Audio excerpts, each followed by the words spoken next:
Sepatune ukuran pira kuwi? 36. Cukup tinggal. Lho. Tinggal ora ajar. Ya. Wah, lah edan dipreteli ya. Ya.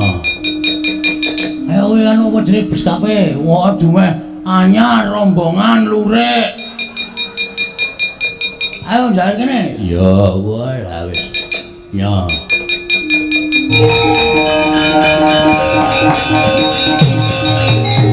Rasa aja.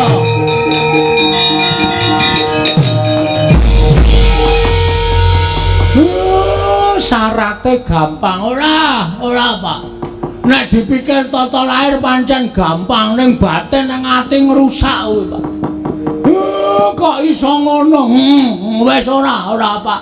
Aku mau nek panjang aku kelakon aku ngorbanke derajate wong tuwa.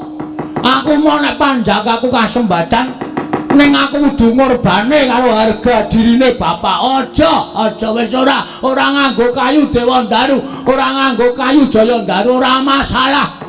Ning bapak aja nyembah karo Bathara Guru, bapak aja basa. Bapak iki kakangne Bathara Guru. Bagong, kowe iki dewange wong tuwa kok malah ngunek-unek karo bapak. Bapak sing goblok kok. Ngunekke bapakne goblok. Aku ngene iki nglabuhi karo kowe. Aku ora butuh tok labuhi. Nek bapak kudu ngasorake derajate bapak. Nek ngono nggonmu mbangun papan iki mengko ora kelakon. Kelakon. Aja kuwatir. Carane piye? Wis rasa nembung Bathara Guru kok tak munggah nek kayangan tak colonge, Pak. Aku nek kon nyolong kowe sregep aja kok nyolong kayu. Wingi nggawa komputer loro ora konangan aku. Pancen kowe wong edan. Gong iki Bathara Guru lho ora kaya ngono sak kepenake dhewe, Gong. Engko ndak malah papan dunungmu pring apus ini dilebur karo Bathara Guru cilaka. Dilebur kaya jenang. Kene iki nggone dilebur. Nuwun sewu Bathara Guru. Iya, Bagong kepiye? Kita arep ngopo? Kita arep matur karo ulun. Iya menah iki. Matur apa kita? Ngene. Ulun kudune ngerti. Semar iki kakang kita. Piye ya iki ya, Truk? Wis biasa wae to, iki omongnya biasa wae. Jangan mun sing tak wedeni awakmu. Ayo ning ndi papan wong neter kadidaya. Dikrubut para dewa cemplungan ing kawah candra di muka. Siap ayo. Ora bakal aku wedi rupak wani jembar wani ya kene.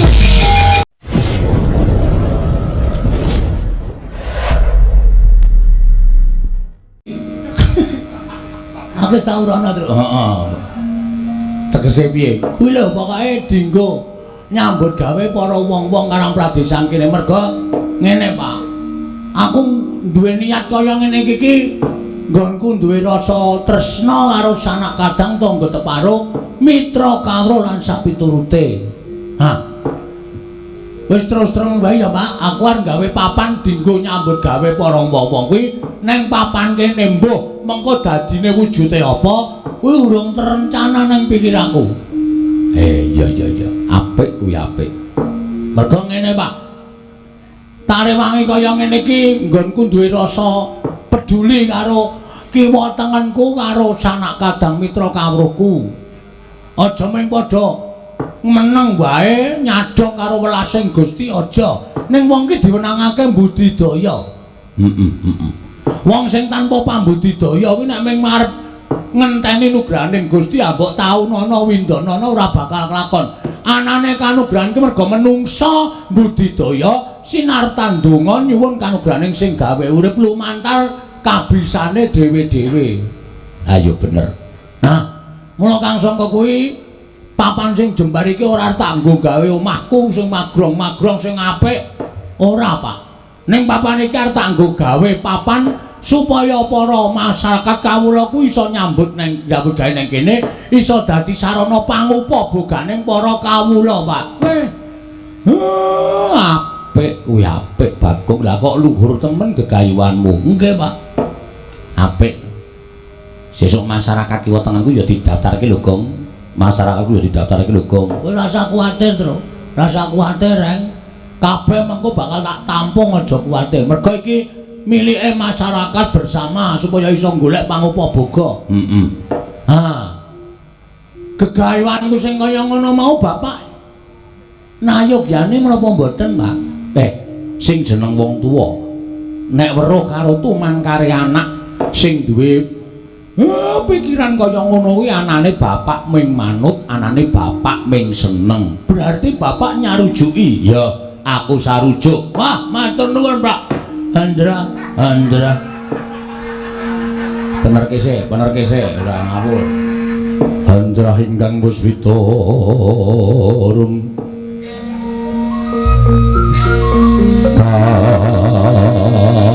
kasiring samirana mrih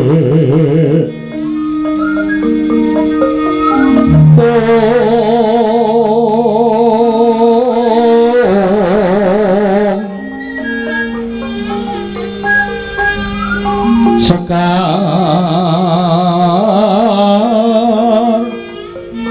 gadung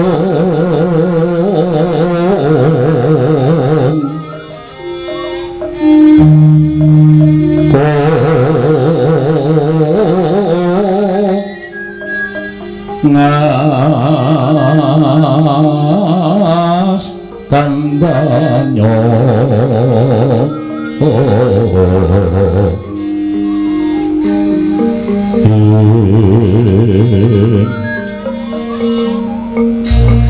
maweraras renaning driya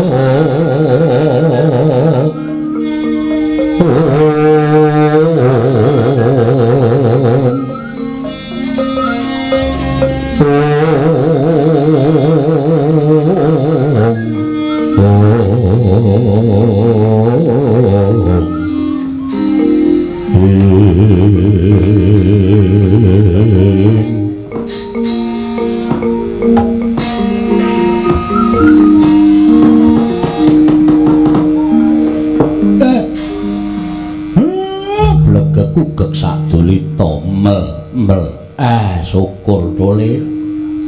Lah ing atase ming sak kowe kok tumangkaring pamikirmu nganti kaya mengkono. Kowe ora mikir karo kahananmu dhewe, ora mikir karo pribadimu dhewe, ning kowe mikir marang sanak kadang kiwa tengenmu sing mapan ning padukuhan kene. Ya kono kuwi sing diarani wong sing tresna marang sak pepadane. Sing jeneng tresna kuwi aja nganggo ukuran bondo donya. Domeh kowe iso nyelengi dhuwit akeh, sapa-sapa mbok wenehi, sapa-sapa mbok wenehi. Ibarate aja mbok wenehi iwak, ning wenehi ana jala supaya ngupa ya iwak mau kanthi jala. Nggih, Pak. Bapak nayogyani ya mung apa niatmu sing kaya mengkene mau wis mbok aturake marang pepunden Pandhawa. Ternyatane kowe karo kuwi minangka dadi panakawaning Pandhawa, minangka dadi abdining Pandhawa. Nek izin pancen dereng, Pak. Ning segera menyusul. Iya. Pun wonten napa jenenge? Tandha-tandha ndara-ndara Pandhawa niku nek duwe anak buahe duwe gegayuhan sing apik, niku wis ora bakal digawe angel. Mesti gampang gone nyuwuni diparilaing para pepunden Pandhawa. Iya syukur.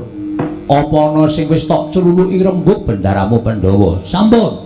Sapa? Ndara Janaka. Kang Ndara Janaka sampun nayogyani menapa dadi karepe Bagong. Ya syukur. Lah terus aku tekan kene iki tok kon ngopo? Aku nek tok kon nyumbang duit aku ora duwe. Aku nek tok jaluki dana Prabaya aku ora duwe. Wis jelas, Pak, wis ngerti. Aku wis ngerti kekuatane bapak ki sepira. Bondo donyamu ki sepira. Aku arep nyuwun bondo donyane bapak. Aku ya ora duwe lho, Gong. Nek kok jaluki bantuan perkara dana Prabaya aku ora duwe. Saya meneh kowe reng. Nang bathukmu wis ana tulisane melarat ngono. Dadi aku sing ora njaluk kowe. Wedhus iki ora. Malah nguneke kakangne melarat. Aku ya ora duwe apa lho, Gong. Anak Semar ora ana sing cukup. Dadi aku do tak aturi rawuh mrene iki ora tak jaluki dana Prabaya, ora. Sing wigati donga pangestune Bapak, Mas Gareng, Mas Petruk, rencanaku iki lancar nir ing Sambikala. Nek ming kuwi aku gelem menehi pangestu lan donga marang kowe. Ning kejaba saka kuwi kowe ya ndonga dhewe. Ketoke rasa, Pak. Lho. Kok ora mergane aku ndonga bola-bali ora tau kabul, Pak. Ning nek sampean sing ndongake sampean piye sepuh mesti percaya bakale kasembadan. Terus sabanjure sing dadi masalah sing dadi perkara dek malam Jumat Kliwon wingi aku ora turu. Iya, ora lek-lekan kowe. Rekae lek-lekane ngantuk. Terus aku ki tetulun ning ngarep pendopo ning lincak ngarep kuwi. Lah kok makler tanpa nganggo iso tak ampet mripatku sirku ya lek arep turu ki nek slingsir wengi. Jarene wong tuwa, wong melek ki bakal gedhe kanugrahane. Bener. Ning mau ora iso tak ampet maklek ilang sanalika. Jroning aku turu sedhela ki aku ngimpi, Pak. Kowe ngimpi apa? Aku ngimpi, Pak. Iya ngimpi apa? Jroning ngimpen kuwi aku ketemu karo sang ngakune jenenge Sang Manikmaya. Bapak tepung ora? Sik. Manikmaya kuwi Bathara Guru. Udah guru kuwi Manikmaya. Iya, kuwi Bathara Guru. Kuwi ora mulang nang ndi-ndi ya, Pak? Kuwi iki dewa kok guru asaduk lho, Pak. Sik. Kok sik Bathara Guru ki jenenge akeh. Wah, ya guru, ya Manikmaya, ya Jatimurti, ya Jagat Pratingkah, ya Catur Boja. Weh, wong siji kuwi ora wong-wong kuwi dewa. Jenenge pinang-pinang. Bathara Guru omong piye? Paring sasmita karo aku, Pak. Aku jroning pangimpen iki kaya ketemu karo Bathara Guru, aku salaman terus aku ngambung astaning Bathara Guru, aku terus sedekku mari kelu mirangake Bu Guru. Terus Bathara Guru paring dawuh karo aku. Bedhawuhe piye? Bagong, kowe nggonmu mbangun papan sing kinarya sarana para kawula iso nyambut gawe panguput, boga iso kecukupan, waton kudu nganggo disarati. Sarate apa? Sarate ya kuwi kudu ana ora ketang sithik wujude kayu Dewandaru karo kayu Jayandaru. Gragap aku tangi, Pak. Bingung. Nguyuh sik. Oh iya. Bar nguyuh lagi bingung. Bingung aku piye iki supaya iso entuk kayu Dewandaru lan Jayandaru. Lah gandeng aku ora ngerti, tak takokke ning tukang kayu endi-endi sing jeneng kayu ngono ora ana. Anane jati. Sengon saiki sing usum. Mula aku terus ngaturi rawuhe bapak. Ingkang wigati bapak iki gandeng wis sepuh, wis wareg ndahar gempalaning jagat legiasi ning kahanan. Tur bapak iki jarene lho miturut omongane wong iki dewa, mbok nyata mbok ora. Aku tak nyuwun prisa, Pak. Kayu Dewandaru Jayandaru kuwi jane nang ngendi nek isih wujud wit tak tegore, tak nggone syarat. Ning nek wis wujud kayu le dodol sapa tukune, Pak? Piye? Kok sik aku tak mikir. Nek miturut sak ngertiku lho. Miturut sak ngertiku Dewandaru Jayandaru kuwi papane ora ning jagat. Waduh. Nanti iki papane ning Kayangan. Kayangan Suralaya. Berarti ndak liwat jalan tol. Lho. Suralaya. Saka kene cerak lho, Pak. Suralaya. Wah, tak kira Surabaya ya. Pancen Caidan. Suralaya. Suralaya iki nggone sapa? Suralaya iki nggone Bathara Guru. Sekolahan, udu. Aku ana gurune. Wah, Caidan. Aku nganti jagongan rasane ra betah aku. Suralaya ki papan pelenggane Bathara Guru. Nah, guru kuwi lenggane ning Suralaya. Umar Bakri, udu. Jelaske, Pak, jelaske, Pak. Ya nang ngapura aku ki Nuwun sewu karang wong ra ngedong e. Nah, Suralaya iki papaning para dewa. Walah, sampean ngendika ngono malah dong mau-mau. Omahe dewa ngono to? Omahe dewa. Lah, sing mapan ning kono kuwi jenenge Bathara Guru kuwi dewaning para dewa. Nek arep nyuwun pewujudan ning mapan ana ing kayangan iki kudu dipalilaing Bathara Guru. Lah nek kowe arep njaluk Dewa Ndaru karo Jaya Ndaru mau, kowe nyuwun dipalilah karo Bathara Guru. Oh. Carane munggah ning kayangan Munggah liwat Andorante. Weh. Andorante ngendi nggone? Ah, kuwi papane ana ning sak caketing Gunung Himalaya. Himalaya? Angel ya Pak munggah, kowe angel. Ora saben titah iso munggah. Sing jeneng kulina munggah ana ing Andorante, ana ing repat kepanasan tu muli mlebu ana ing Kori Sela Matanggep. Kuwi ndaramu Janaka. Waduh, ning Ndara Janaka tak suwune pambiyantu munggah ning kayangan mesti ra kersa. Ha mestine ora gelem. Wong kuwi wigatimu sing diperlu kowe kok dadak utusan ndaramu Janaka. Nek kowe duwe niat ya apa sing dadi syarat-syaratane digoleki, digayuh. Ning aku ora mungkin munggah ning kayangan, Pak. Aku mesti bingung. Kayangan ki nggone sapa wae? Werna-werna. Ana swarga Maruta, swarga Dahana, lho. Kaca Ngerang. Lan sak piturute kuwi kayangan pirang-pirang. Ah, kuwi ngono aku keblasuk piye? Oh, monggo nek ana to kayangane Bathara sing tukang jabut nyawa iso, Pak? Ya Madipati. Nah aku munggah nang kayangan dodok-dodok Kori sing metu ya Madipati jabut nyawaku, aku mati. Oh. Ada? Ki si Iwan piye? Ayo. Lah terus, iki ngene. Mula aku mau ora nembung karo bapak, ora njaluk Probaya, ora njaluk apa-apa. Ning saiki aku njaluk sak biyantune Bapak Semar. Aku mbok kon ngopo? Cerita sing wis sumebar ana ing jagat bapak iki jane dewa. Ha ta? Nek ora kleru sampean ki titisane Sang Hyang Ismangun. Oh cangkeme ngawur to. Ismaya. Heeh, Ismaya.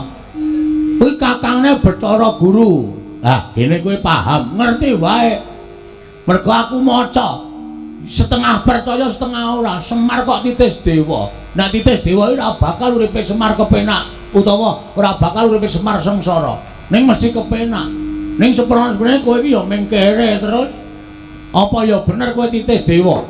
Percaya kena ora kena. Kowe lah kaya majalah. Percaya kena ora kena. Nang aku ora nganggep awakku titis dewa. Dene ana sing nyebut kaya ngono, monggo wae. Gandeng aku percaya karo bapak, mula bapak tak suwun dina iki iso ora iso ngrawuhake Bathara Guru kuwi mau. Nek wis tekan kene, nyuwun Dewa Ndaru Jaya Ndaru. Nek Bathara Guru ora entuk, sampean kakangne adine ora ngeneke Jaya Ndaru Dewa Ndaru. Ngamuk ning kayangan Pak. Wah, jian. Bocah nek duwe kekarepan kok sak penake dhewe. Piye, setuju ra? Nek pancen Bathara Guru engko njaluk tumbal, sing ditumbalke kowe ya reng bus. Antil mencelat ora. Ana menungso kakange arep ditumbalke. Ngono lho. Gawe wis, Pak. Please. Bagong ngomongane jan. Ayo karang samploke sawung ro Iwan iki aku. Ngomong aku dadi rada modern. Iki kok malah gegayuhmu kok malah nganggo dadak ngrawuhke dewa barang. Sik, mengkari gelem apa ora? Nek bapak ora kersa, ya wis ora masalah, aku ora meksa. Nek nganti aku wani karo bapak ki kaya ngapa dosa sing tak sandang wong aku ki anak kok wani meksa karo wong tuwa. Ha ta? Ning bapak tak anggap ora tresna karo aku. Gegayuhanku sing wis menteng-menteng kaya ngene iki mandeg ming perkara sampean. Wis. Dadi nek sampean ora ngrawuhke Bathara Guru ning pedukuhan kene iki wiwit dina iki coret akte kelahiran. Aku mau dadi anake Semar. Aktemu semprene rong dadi. Ora tok urus kok cenan. Men aku ora entuk warisan to. Pancen setan lan. Nek bapak setuju sago Bathara Guru rawuh tekan kene, aku matur nuwun. Nek bapak engko ora gelem nembung, aku sing nembung, ora usah kuwatir. Aku sing nembung langsung karo Bathara Guru. Nek Bathara Guru maringake matur nuwun, nek ora bapak sing ngamuk. Lho. Piye to iki kok mulet iki? Sing nembung kono kok sing ngamuk aku. Aku nek kon ngamuk aneh, Pak. Moh. Aku gak nek kon ngamuk, mula bapak sing kudu ngamuk. Bapak ora trima karo Bathara Guru. Ing atase aku ki anake Semar. Semar ki titi sing dewa. Berarti aku ki isih turasing dewa. Termasuk bagian kulawarga dewa. Nek bapak ora iso njaluk Dewa Daru Jaya Daru asli wis to. Tak suwun bapak ngamuk. Ngono wae wis. Wis ora wis cakat-cakat iki wektune mepet e. Apa perlune gawe? Piye nala Gareng? Wis turuti wae Pak, turuti. Engko perkara Bathara Guru ki ngidini apa ora? Wis kuwi perkarane Bagong. Petruk piye? Pun mang turuti mawon, Pak. Bagong nek wis ngono kuwi wis mripate abang ngono kuwi wis medeni. Ora apal karo laga-lagane Bagong kok kowe, Pak. Anak pirang-pirang tahun kok ora tau ngapalke lagane. Nah, mataku abang. Cangkemku le omong cerewet ngene iki. Iki nek ora didepi sego ora mari aku, Pak. Ngandel rame ngelih ta ora? Ya wis piye? aku sing arep nyeluk Bathara Guru. Nyeluk ya apa? Semar kata-katane nyeluk. Aku sing arep ngrawuhake Bathara Guru. Wah, matur nuwun, wah, pancen bapakku tenan kowe.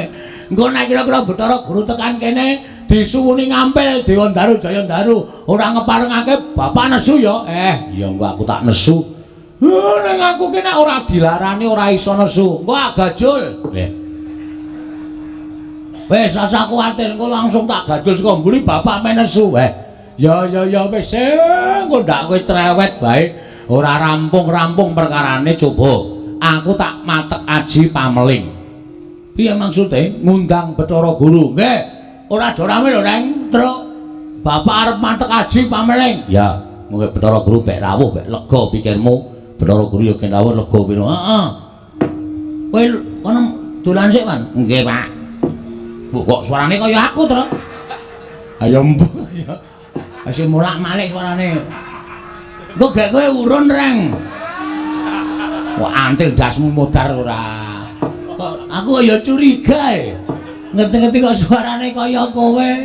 Wah, jan tratapane. Gawe, Pak. Iya, kowe meneng ora gambleh wae. Iki wis arep wiwit semedi kok malah ngomong wae. Ya wis gak semedi, men. Eling-eling dewa Ngejawantah. Nalika semanten tingkem netraning kula Semar Badranaya. Tanana ingkang pinindeng kejawi amung angrap pamantram sakti aji pameling. Andi bali rawipun nenggih Sang Hyang Manikmaya ya Sang Hyang Bathara Guru. Dadak sakuling mangke sanginggiling padukan pringapus wonten mendung angen danu. Dupe piyak kang mendung onyang madyapada Sang Hyang Jagat Giri Pratingkah wonten ing padukan pringapus dadosaken kejut kang samya mulat. Linggo ngisor.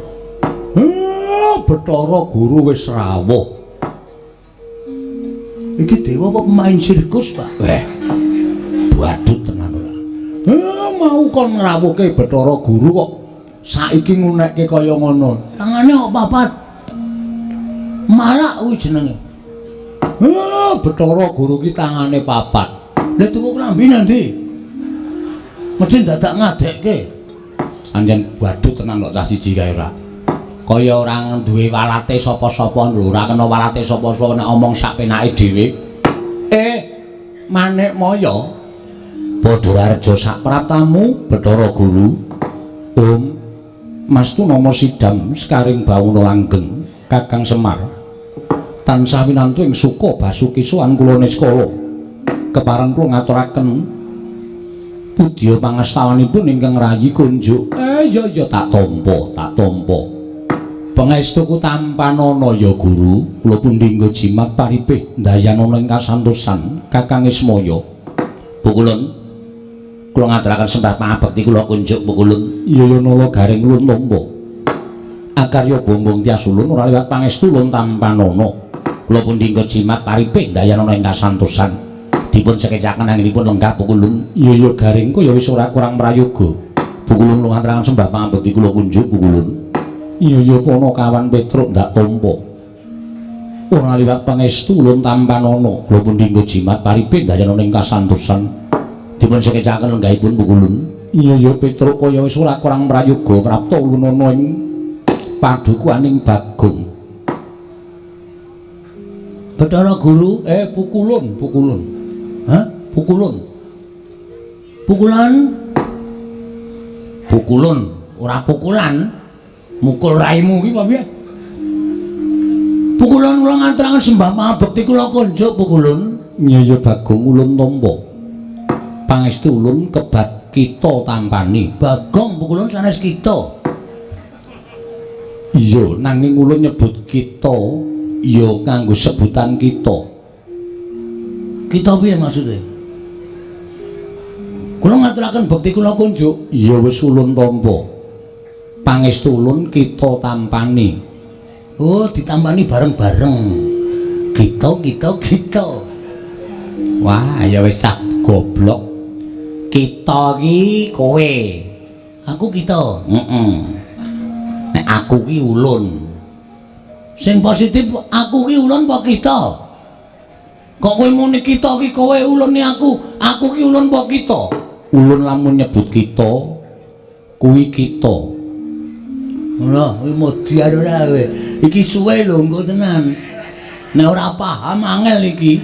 Ulun nyebut pribadi ulun kuwi ulun. Oh, ngoten. Iya.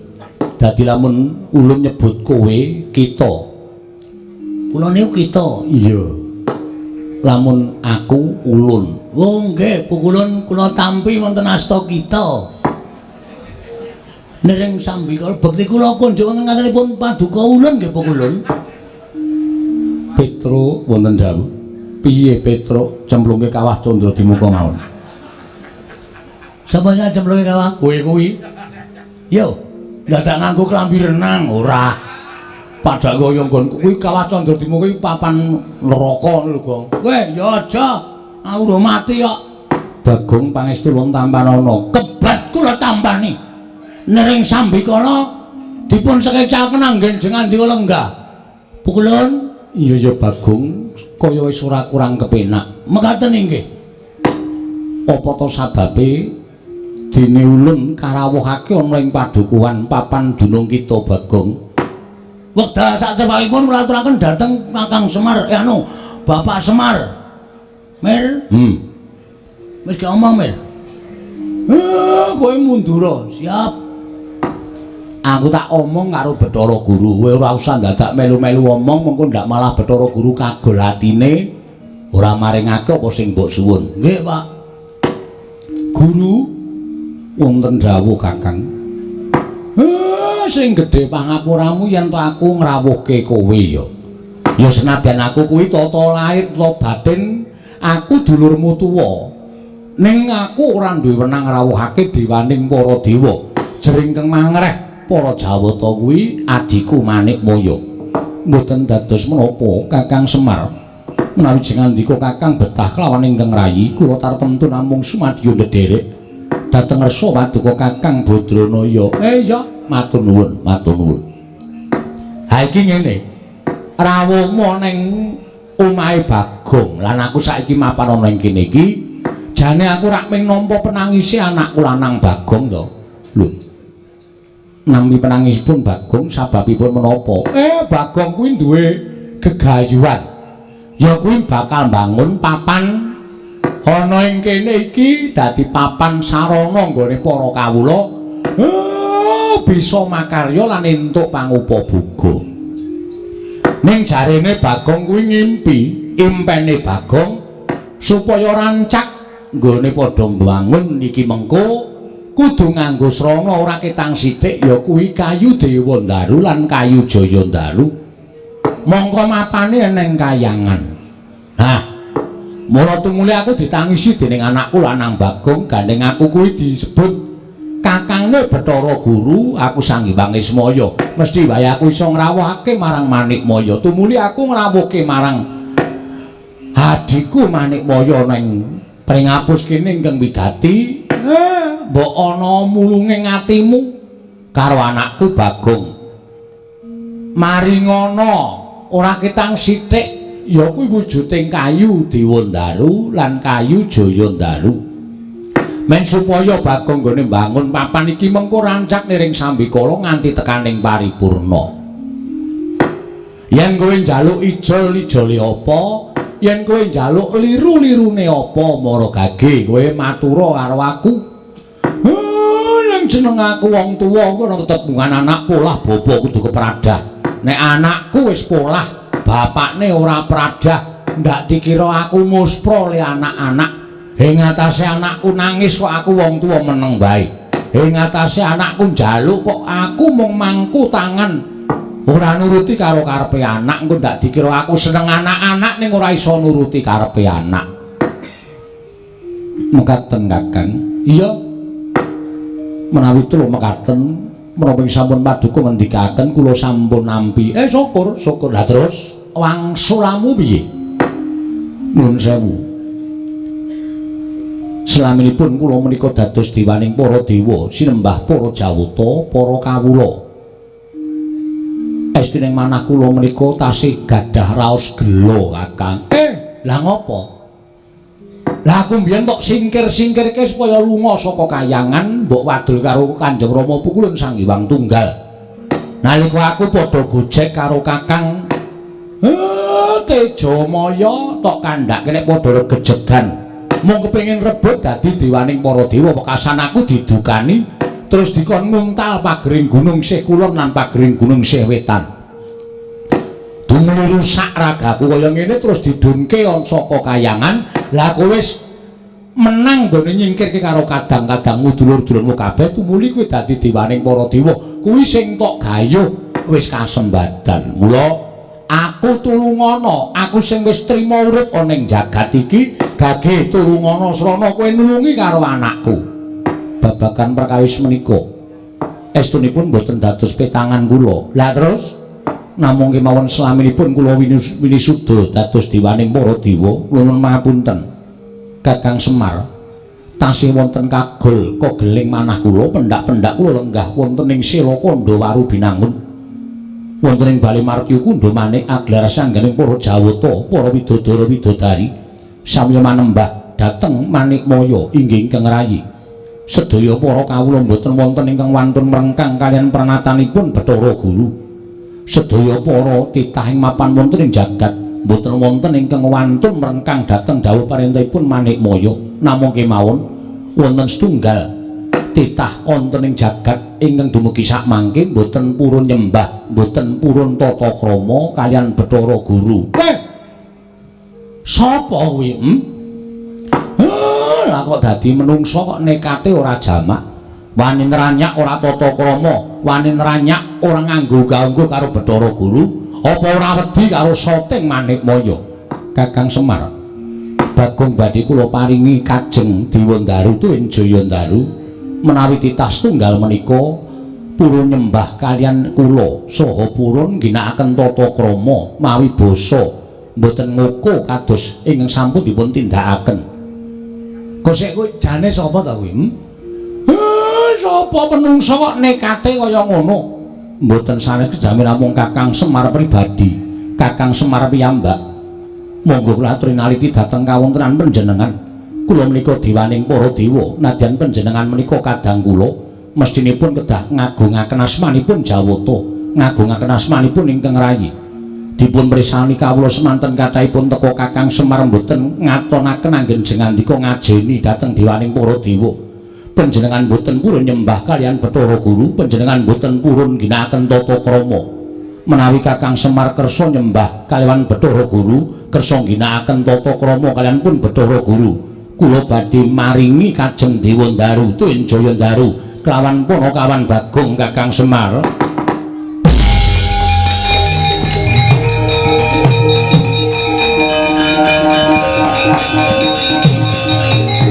rasa aja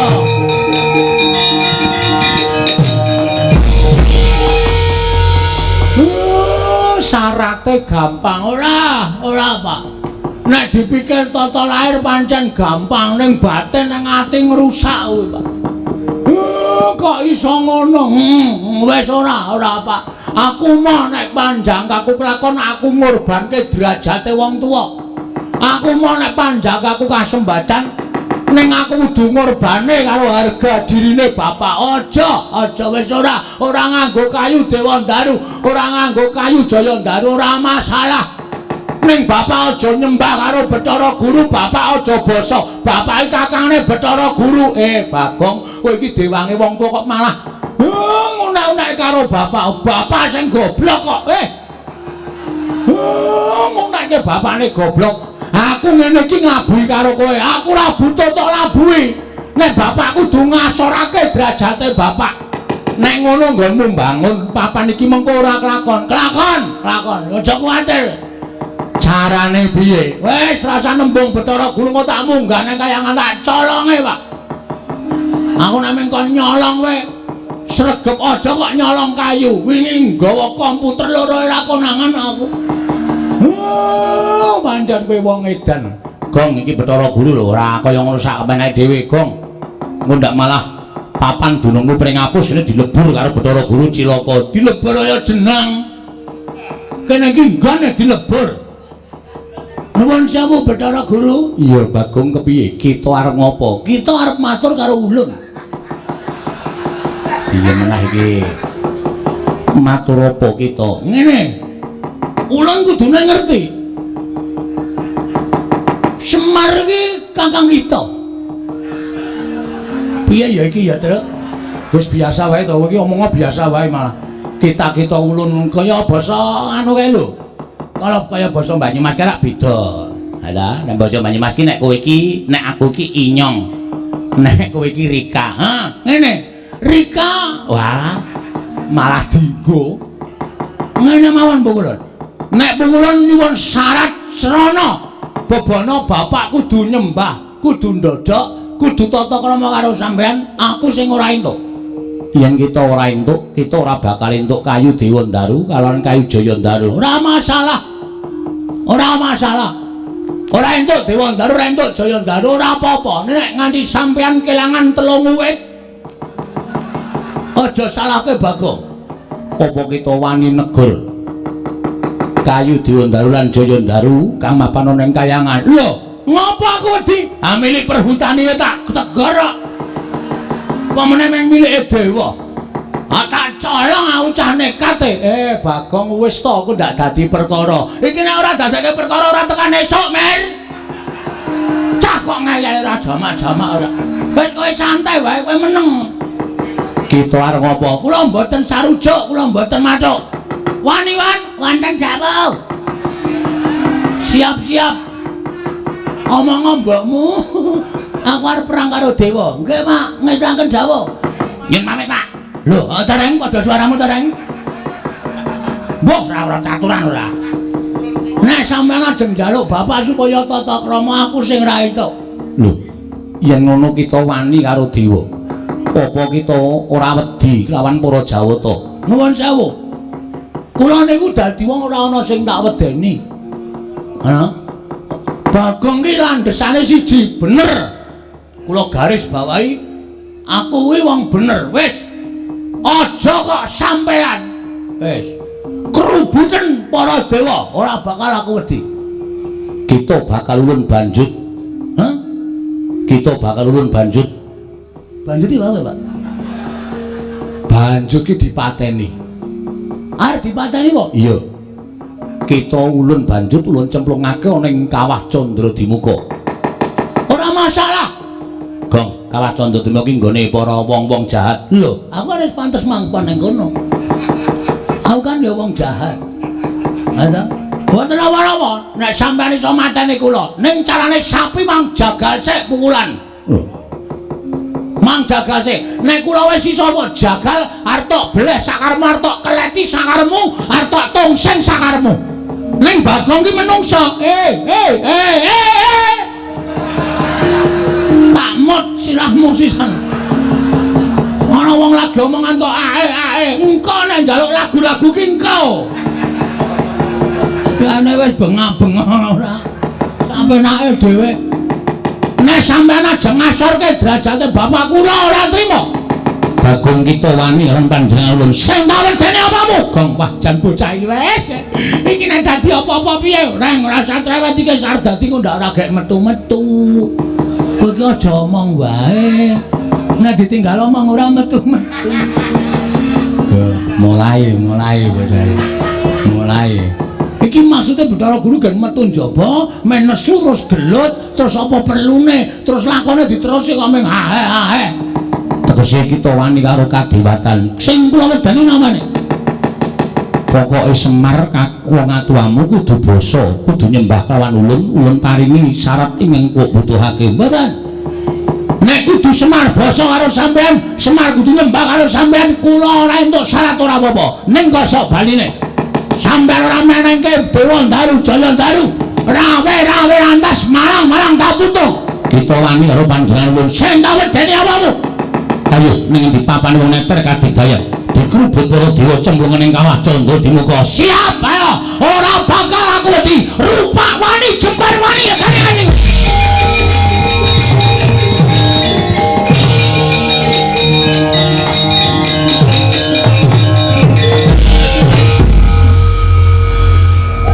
Ngapa Emil?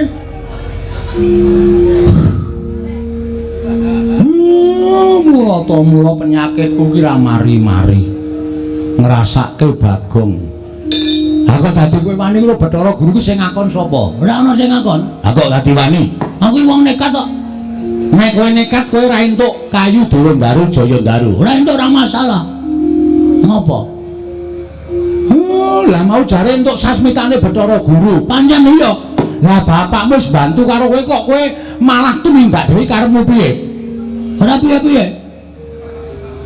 Lah terus aku kon piye? Ambo. Piye to cah iki aku malah bingung to cah iki. Bathara Guru piye, Gong? Wis rasa do kuwatir, rasa do bingung santai. Tak tandangane. Waduh. Dewa lho, Gong. Yo ngapa? Yo ngapa nek dewa? Dewa nek pakartine elek wajib diwaneni, Tru. Oh, nek cara aku ngono. Sapa wae sing lungguh ning apa jenenge papan sing dhuwur dhewe, nek pancen salah wajib diwaneni. Ora usah kuwatir, Pak. Wis mati tak wujudane. Ngono ya. Wis men, ngopo aku urip ya mung doyak-oyak mendring kok. Esuk 2000, sore 2000, boros ora jamak-jamak. Ayo kebangetan embere kok ya nyicil. Kadang ya kebutuhan liyane, Tru. Ah iya. Ya wis sak karepmu nek pancen kaya ngono. Nek kowe pancen wani tandangono. Nala garing aja ngewangi Petruk, aja ngewangi ndak kelepetan dedusan. Wis ben tak nonton kaya ngapa jogete anakku Bagong. Ora mung cangkeme tok sing ngombo kuwar-kuwar. Ning kudu tekan tumandange ya kudu nyata. Oke, padake aku ki wong jireh. Padake aku wong kalahan. Wis, Semar rasane nang ndi-ndi? Kowe rasane ndi-ndi, Reng? Ya. Petruk rasane ndi-ndi? Ya. Aku tak mangkat medhoke Bathara Guru. Ngati-ati lho, Gong. Bathara Guru kancane pirang-pirang. Ora masalah. Kancaku wis ngenteni ning angkringan pirang-pirang. Tetapke beres. Aku ki ra mung ijen rene padahal nggo karyawan rong bis.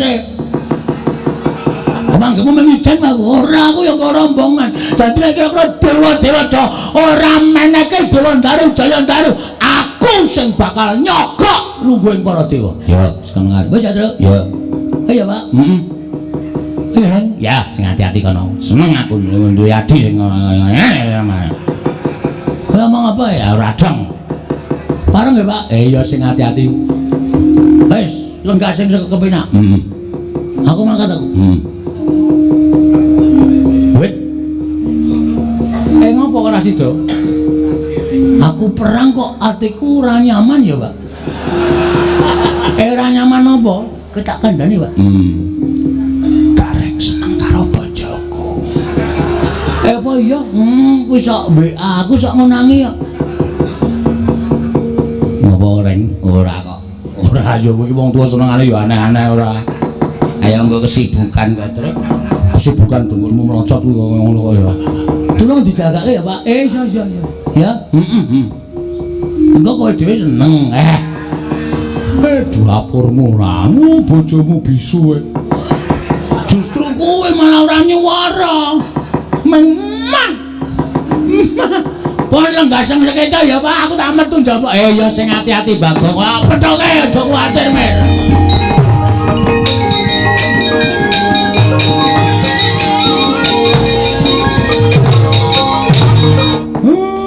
Tak kira anakku sing pancen bego dhewe iki Bagong. Lah kok tadi le mikir karo kahanane para kawula ki wetengene kok tenanan.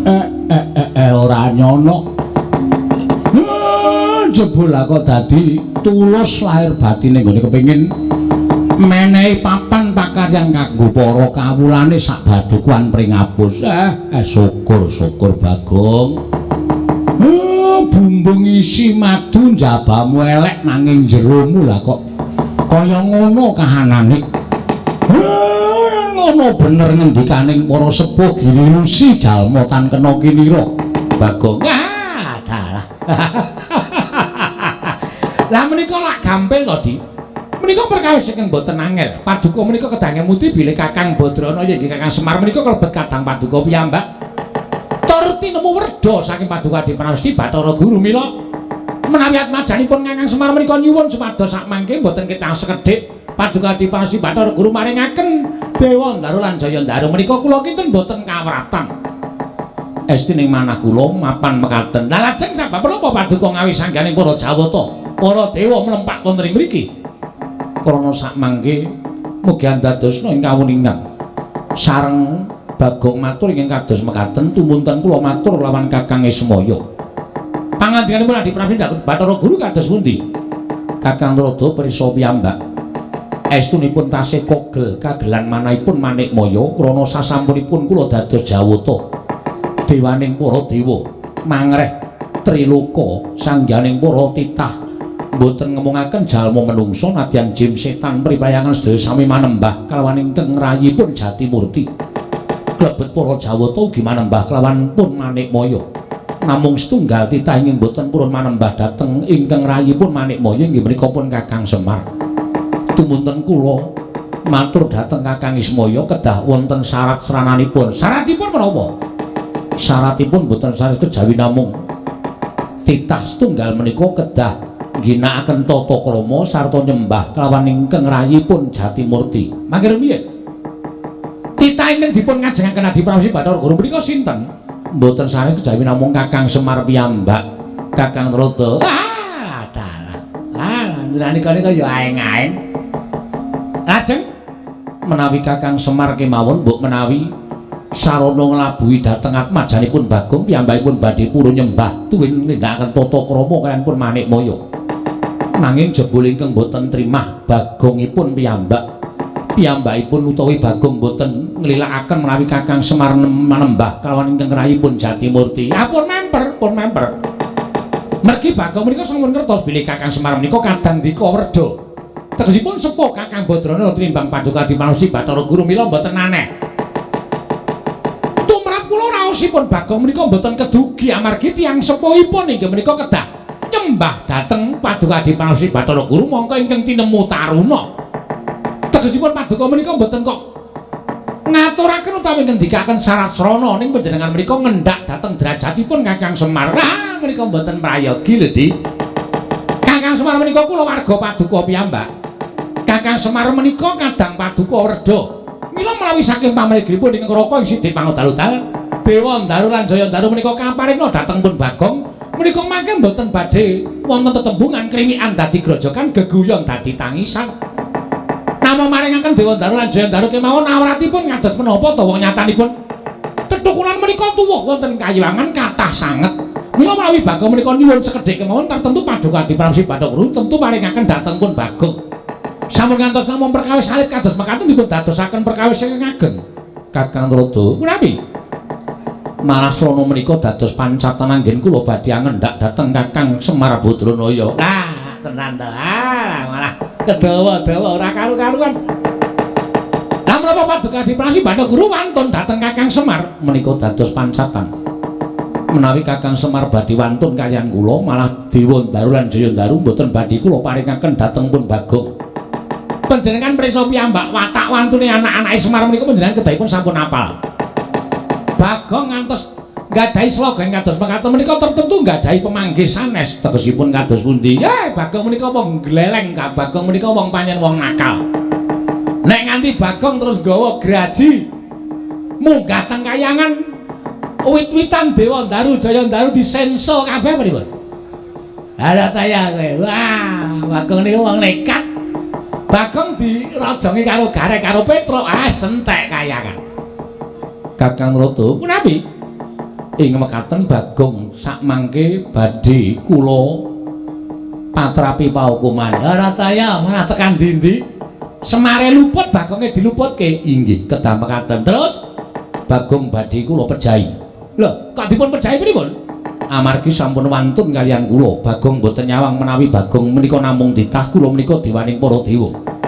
Bagong wantun nyula wedha kaliyan ingkang rayipun Jatimurti. Bagong wantun niyas dhateng pun Manikmaya. Tegesipun kalepatan tumraping kadewatan. Mboten wonten paukuman ingkang pantes kagem Bagong kejawi amung dipun cemplungaken wonten ing Kawah Candra-Dimuka. Wes ora tedas, yakin. Kawah Candra-Dimuka mboten kuat ngobong kaliyan pun Bagong. Waduh lho, wong ora salah ora luput dicemplungke ing kawah menika mboten badhe mempan. Mboten badhe kobong. Kakang Rada, punapi? Sakmangke Kakang Rada dawuhaken para Wadyabala Dewa damel risak wonten ing kadukanipun Bagong inggih menika pun padukan pring apus. Sak menika ugi Kakang Rada, punapi? Panjenengan teka kendel kemawon. Nuwun sewu, Di. Tidra-tidra sing manahipun ing Rama Sidipang dalu-dalu menawi kula kadhawuh supados ngrisak dhateng mapan dunipun Bagong. Ternyatanipun saking petanganipun ing Rama Sidipang dalu-dalu kelepetan menika mboten ana kelapatanipun Bagong kaliyan pun Semar. Ning lupute Adi Guru. Lupute Adi Guru ingkang duweni watak Adigang Adigung Adiguna dumeh dadi dewaning para dewa. Panjenengan boten ngurmati dhateng Kadang Werda inggih menika pun Kakang Semar Badranaya. Malah panjenengan badhe ngendhak derajatipun Kakang Semar menika tumrap kula boten mathuk, kula boten rujuk lan kula boten condong.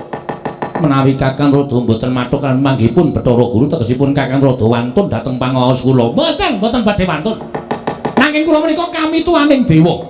Kula menika kamituaning kayangan. Panjenengan menika menawi badhe menggok mergi tertentu kula jejekaken. Kula badhe jejekaken ingkang bengkong. Beneraken ingkang luput menawi dados pakartinipun Adi Pramesti Bathara Guru. Kakang Rada, nadyan panjenengan kami tuwa nanging ing dados panguwasa tunggal menika kula sanes. Lho, sanes dos pundi? Ing dados panguwasa tunggal menika Gusti Karya Jagat kula lan panjenengan menika namung kinarya pirantinipun anggenipun niti priksa dhateng para titah ing mapan wonten ing jagat. Dados menawi paduka menika ndewakaken utawa mengeranaken dhateng panjenengan piyambak menika lepat. Kakang Rada, punapi? Kekatan anggen kula munjuk atur ngersanipun Kakang Rada menawi Kakang Rada mboten sarujuk mboten mathuk kula aturi kundur dhateng kayangan. Apa inggih? Bali ya bali kaya.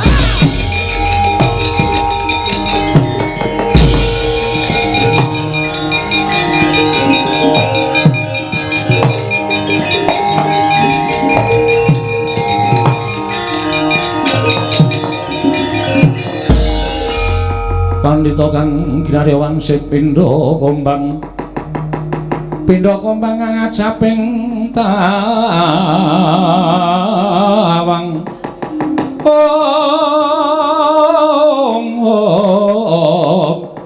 suslangin ngendingane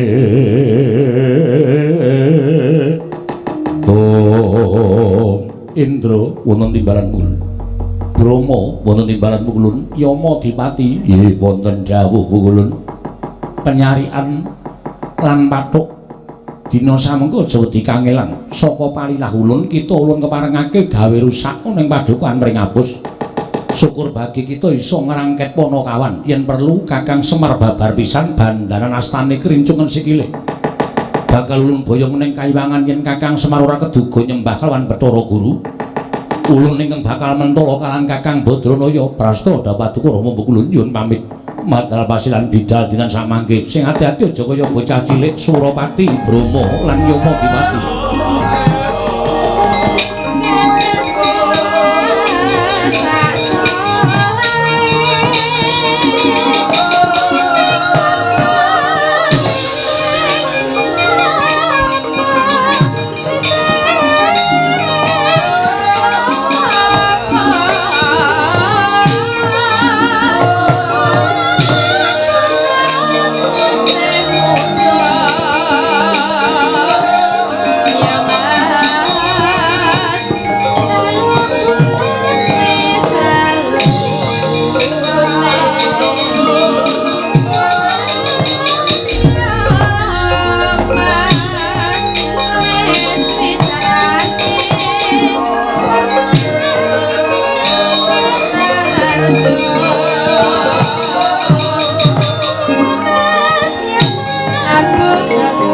kaliyan putra lamun gawekasan yeka wis anggeni waya wis anggeni maya Wisnu Pratenda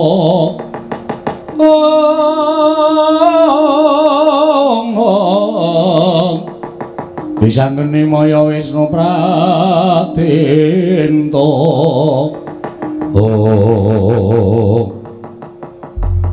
kowe tanggung jawab. Halo Dewa wis ting kleper ning parang pringapus papan padusunan nggonamu nek nganti nyempyok katentremaning para kawula kuwi tegese duka sing kurang tanggung jawab. Tru? Aku wangi ya, Tru? Ya. Kowe ora mentol karo patiku to? Ora. Nek aku lara kowe mesti sedih. Mesti adikku sing tak tresnani kok. Nek nganti tekaning pati mesti kowe rekoso dadak mendem aku to? Aku wangi ya. Siap. Kowe rasane wangi ra apa-apa reng mergo kowe iki wonge cacat, ta. Wis mripate kira, tangane cikle, sikile becik, arep perang ya ora trampil, yakin. Kana kowe mundur kana. Ya ora kowe ya adikku ya tak ewangi. Rasa. Wong kowe iki nek mandeg ya ora medeni. Mandeg ki matamu malah gathuk dadi siji ireng-irenge. Rekoso wis to, wis rasa. Ya semen nek kakane arep mangku ora apa-apa, Gong. Wah, wis jan. Kok nek kowe nganti cilik lara gedhe tekaning pati, Mesti kowe ora ikhlas. ikhlas wae. Ora ikhlas ngopo? Ndek kakang ting mentalit ngono mbok modar ya men. Ayo wis, ya wis. Ora ngewangi ra apa-apa. Malahane kepenak uripku. Tur, Truk. Piye iki apike? Wis ditataki. Oh, nek niat ya niat. Kowe ndek kepinginan ndek gayuan aja mung kandhek ana ing karep ning kakakno tekad. Mergo tekad kuwi pok ing karep. Nek wis nekat, kowe dasare suwane ngunek-unekke Bathara Guru kuwi nek cara aku wis sesuatu sing aneh lho, Gong. Ora ana wong sak jagat iki sing wani ngunek-unekke Bathara Guru jaba ing kowe. Ha ta? Saiki tandangi. Dewane akeh. Akeh, dewa ki akeh banget. Bathara Indra, Bathara Dana, Bathara Kasina. ora. Kuwi Warkop. Bathara Warkop Beda. Bathara Indra, Bathara Brahma, Bathara Brahma iki. Bathara Dewaning Geni. Wah iya, oke ra masalah. Kudu tok simpen sik carane piye ngalahke Bathara Indra iki piye. Glut. Heeh. Bathara Brahma. Bathara Brahma Dewaning Geni, maju kudu telesik awake. Ayo. Kono ngetokke geni ora bakal temomo. Bathara Bayu. Weh, ana wae. Ana. Dewaning apa iki? Dewaning angin. Sebelah angin kuntal kuwi kudu piye carane menanggulangi supaya aja nganti kalah karo dewa-dewa kuwi. Menyang aku ning ngurimu. Kowe aja negak aku ya, Mas. Ora wis aja kuwatir. Apa sing tak gayuh kelakon kowe ya mesti bakal ngrasake penak. Aku ngempek kamukten le. Oke. Lara wong loro mati kowe dhewe ya. Kusike. Omonganmu iki sok ora penak. Lara wong loro mati wong loro. Siap. Pethoke dewa-dewa. Ora gelem mundur gawe kisra, ora meneke Dewa Daru Jaya Daru. Aku ikhlas mati ndepani kampung halamanku. Iya. Kowe anggere muni ngono kuwi aku seneng. Aku sing deg-degan. Harus wani muni kok ora aku dhewe Mangkat yo. Yo, mangkat yo rasa kok karo ngomong yo.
nututi lamun katututan lamun mangsa prawira tiktaya.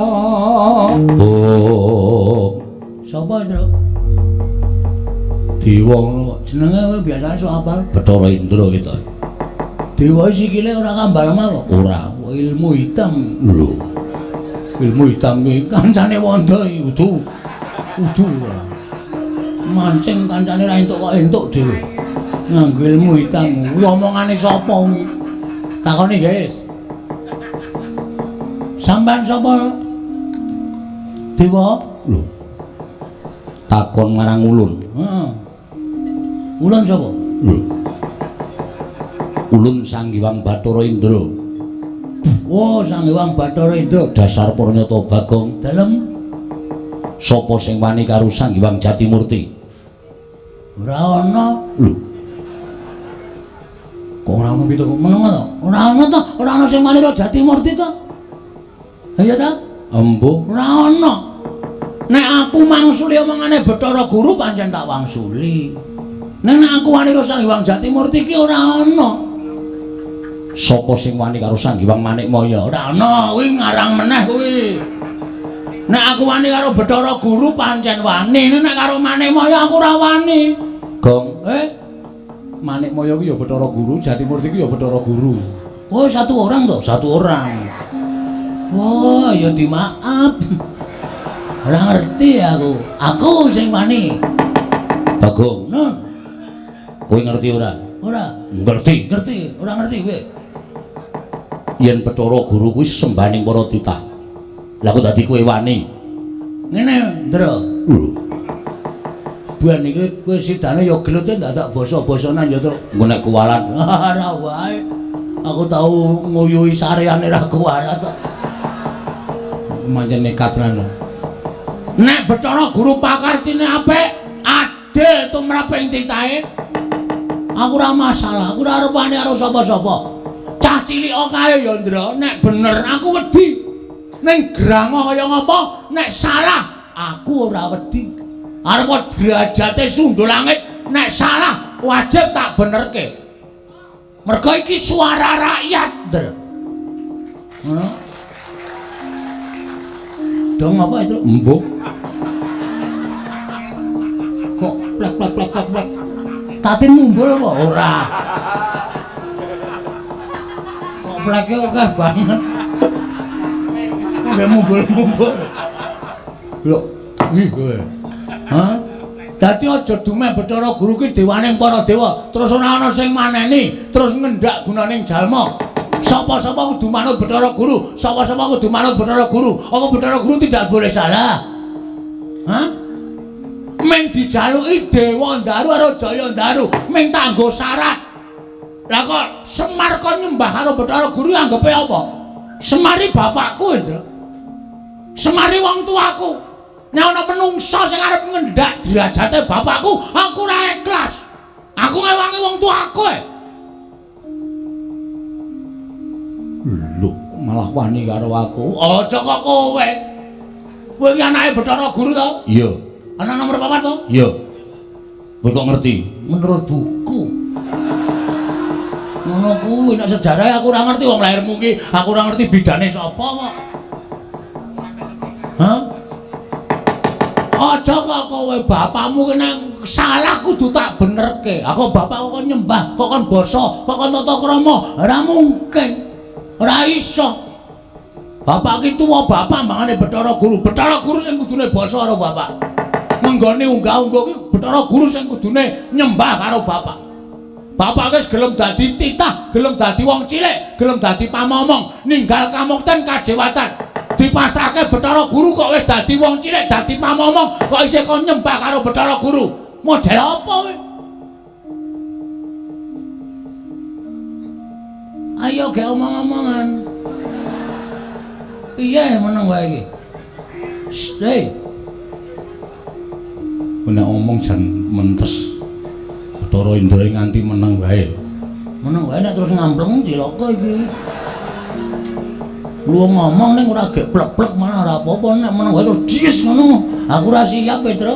Ono aku kok. Lho, terus ngopo? Lah aku ya lunga.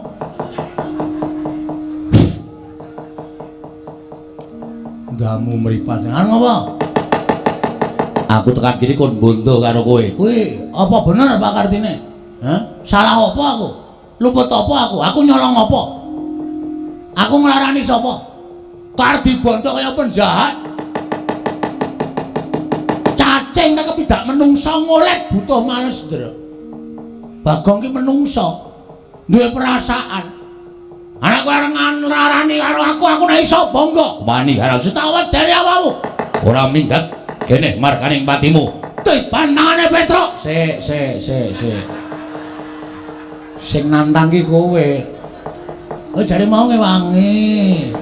Ngewangi ning kowe sike wong jenenge wangi iki sing kawogan temandang sik nek ra iso lagi tak ewangi kowe ngeperang sik engko nek kowe kalah aku maju. Ora ngono tembunge. Ya bareng saka tantangan mau. Saka sing endi? Saka sing kata-katane kowe muni lho wani karo aku. Tak odene ngono kowe sing ndak ora gayeng. Wani karo aku. Sing tak wedani matamu. Lho. Apa-apamu? Ki merkari pati Pangga tayane. iki merkari maju bicara ini.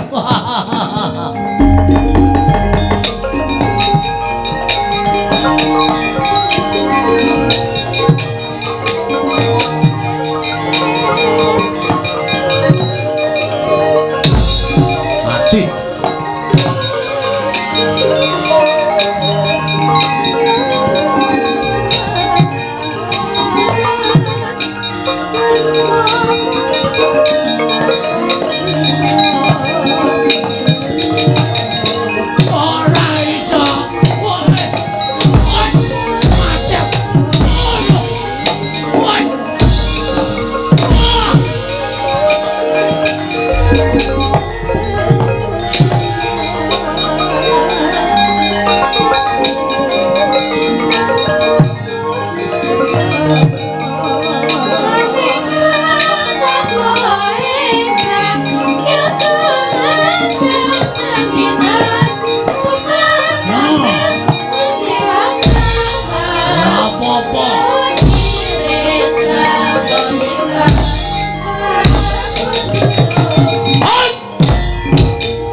Bapak aku tahu diceritani kok. Ceritane apa? Dewa iki duwe pengapesan. Dewa iki derajate dhuwur, sak dhuwure menungso. Heeh. Mula dewa iki ora kena digrayang nuwun sewu mestaka tekan dodo. Oh, Nek digrayang dodo mengisor kuwi iso. Mula jajalen ngantem aja nggon sirah, aja nggon dodo, weteng padha dengkul. iki ra omong kosong lho. Engko aku maju mulai diajar Ora. Nek nganti ora kena, engko nempuke karo bapak. Pokoke kene medun. Kene medun. Jos. Tenan tetep tak slenthek yakin. Antem kon weteng diek dek ndingkluk seslenthek tuk modar. Aku arep karo dewa lara weteng maju. Ah, mati dening aku.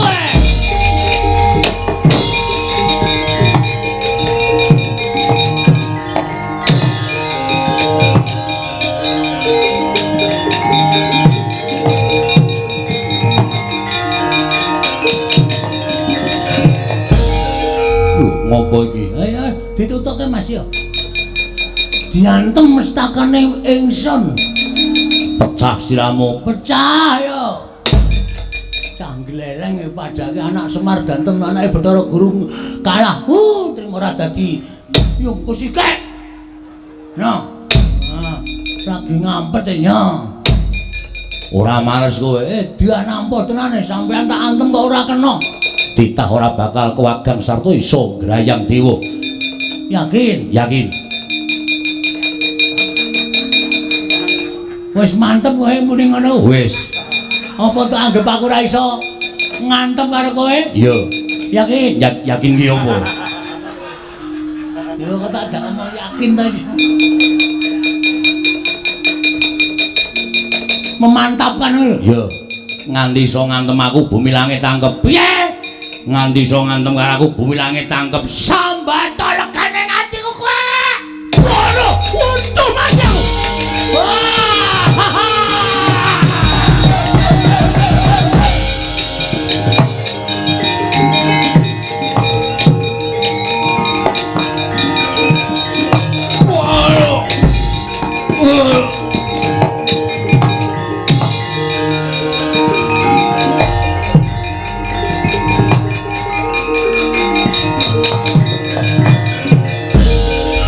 wong edan Bagong wong edan Kakang Bathara Indra kena apa median ngantem ya milih macekluk larane ora jamak ngono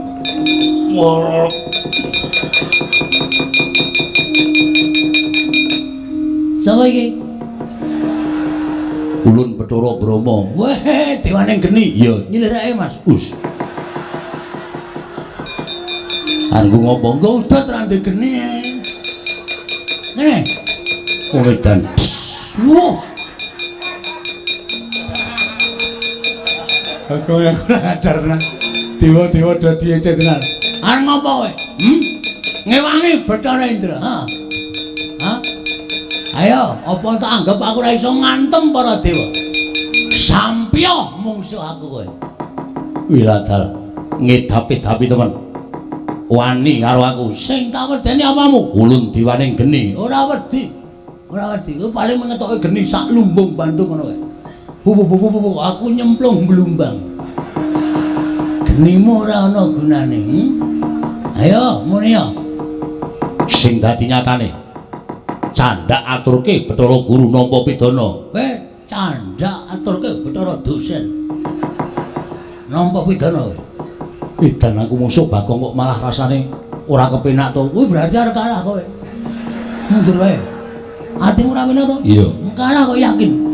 Aja tak teruske kewirangan. Pecah sirahmu. Pecah sirahmu. Lho. Iso mecah sirahku. Ya mbok, pecah sing endi? Ngene Indra mau dekok. Wiladal mati Iki margane pati margane.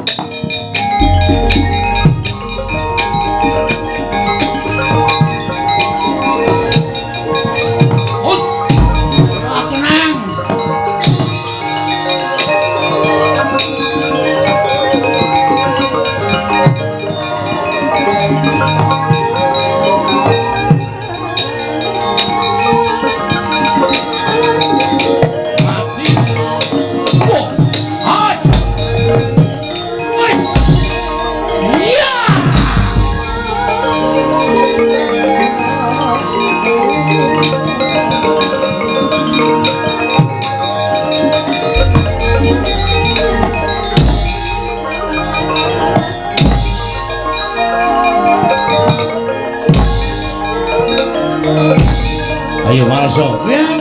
Manaso.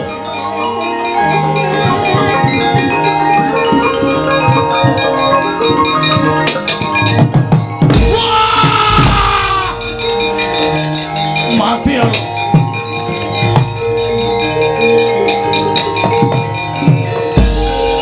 Piye, Gong? Cara Brahma bajigur ana. Ah ngopo? Wetenge dilus-lus. Kowe ora ukuran kok Gong kowe iki. Penyakiten iya kowe. Kok udah banget ngono to, Gong? Mbok rasa trewet, Tru. Rahasia kok diomong-omong ke wong akeh. Mula nek kowe mlayu mau kok surane tung. Padahal klontong sapi kok. Ya ora ya. Yes, Bathara Brama kalah. Kowe iso menang karo Bathara Brama. Ye ora gleleng kowe. Gleleng kok piye? Maju meneh. Bar iki sapa? Ketoke ya Bathara Bayu ya ana, Bathara Yamadipati ya ana. Bathara Pathuk. Pathuk apa Pathuk? Pathuk, Bathara Temburu. Kuwi enteng-enteng sing abot dhewe Bathara Yamadipati ngono nek Semelangku nek kowe dijabut nyawane. Ngati-ati ya, Tru, ngematke sing kenanan. Ya.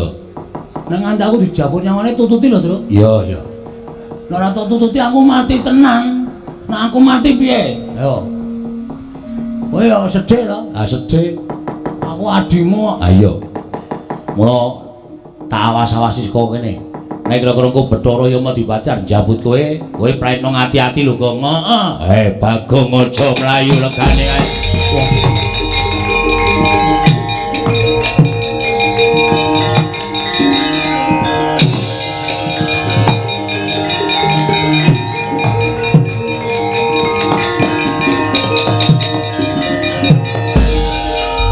Mundura.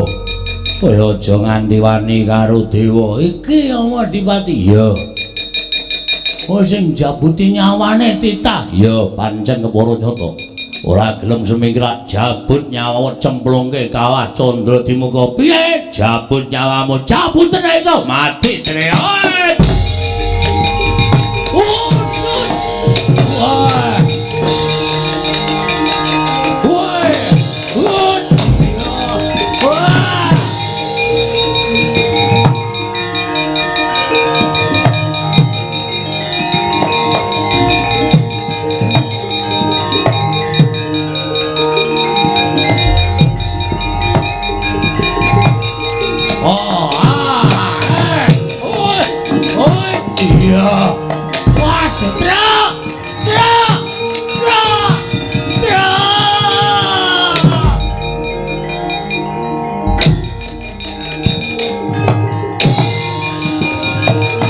Waduh.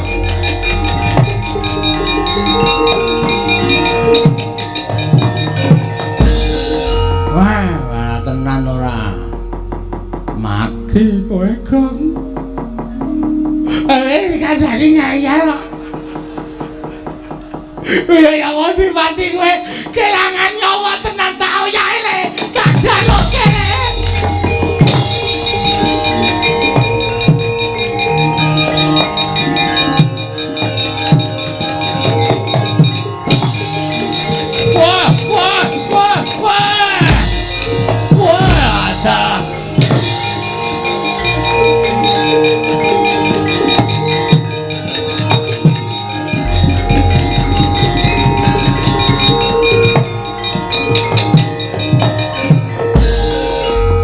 Boke Gong saka cangkem.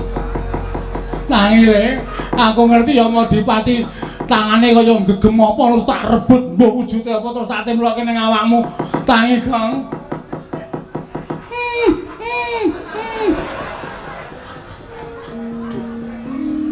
Baru nyawa kirek kok ya. Gong.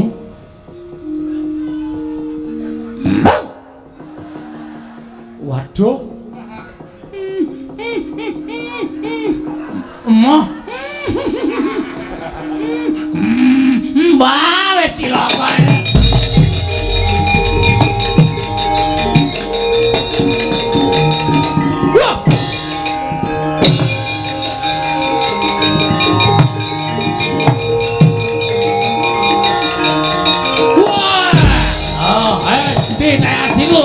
Wah, Petro, ayo, tanda wae. Wah,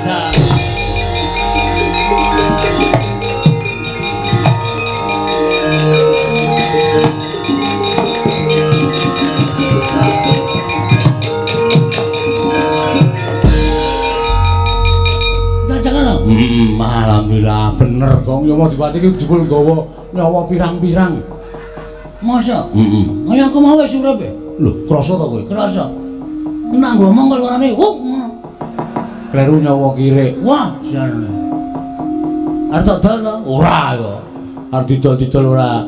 Lho Yamadipati sing ngoyak. Minggir to. Arep tak apa? Jabut genti nyawane. Gong, men wae.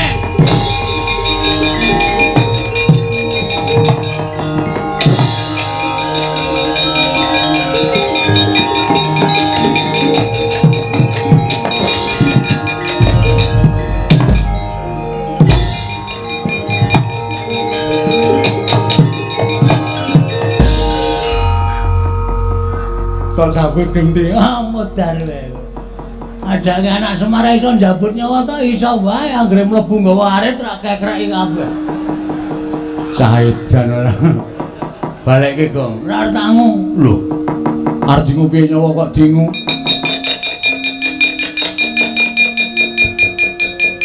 Sakake. Aduh. Aduh. Wah, caedan. Ana menungsa kok iso njabut nyawa. Iso wae anggere njabut. Aku kadang kala ora tak jabute metu dhewe. Lara nutruk dingonane kuwi. Kejenggit panis e. Kuwi nang anu sok aleman e. Iya, Bagong. Ayo bali. Iya.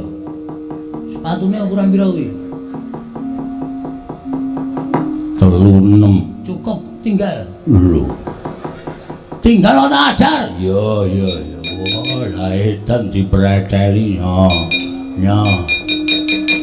Ayo kuwi anu wajine bes kabeh. Wah, duwe anyar rombongan lurik. Ayo jalan kene. Ya, wah, lah wis. Ya.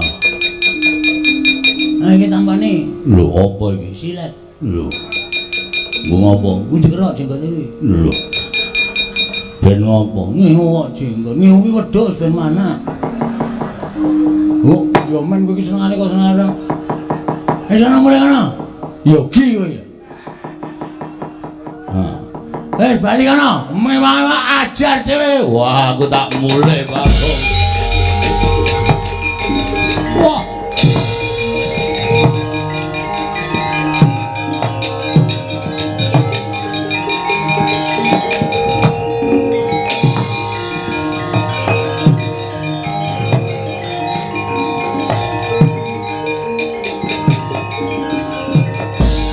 Pandhita kang wangsit pindha kombang.